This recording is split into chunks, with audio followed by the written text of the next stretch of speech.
DXDC Radyoman Report.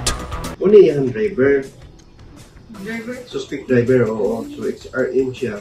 Pag kuman magtira, ni dagan siya pabalik din i-U-turn mo gani siya niya, nisakay na siya, dito na sila.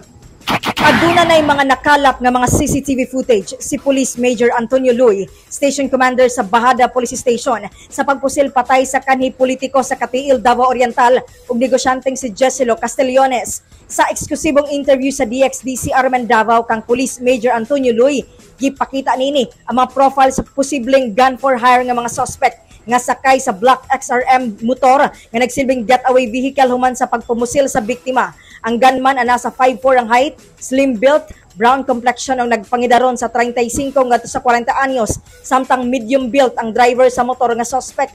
Nag-request na usab sila sa CCTV sa iladong food chain nga duol sa crime scene. Nakahiagom og 5 ka mga samad pinusila ng biktima ug dead on the spot kini sulod sa gisakyan ni ining Mitsubishi Expander. Na-recover sa crime scene ang mga basyo sa bala sa .45 nga pusil. Sa atong likod karon mga kasama, kini ang katong gisakyan ni former politician o negosyante nga biktima din sa gipusil patay dinhi sa dakbayan sa Davao nga si Jessilo Castellones. Nagpadayon karon ang gihimong trajectory examination sa Regional Crime Laboratory Office 11 niining vehicle nga gisakyan sa biktima din kini nakutluan sa iyang kinabuhi.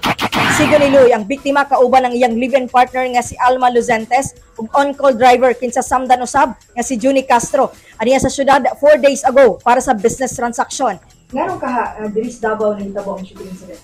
No, isa po na sa atong pag gina-imbestigahan no o atong ginapasiguro no sa labi na sa katawhan sa Davao na dili na to tugutan no nganong diri sa Davao City ginahimo nila. Ano tay lead ko asa ang mga suspects karon sir? Sa kasamtangan no nagakandak pa gyud ta og follow-up investigation ninyo.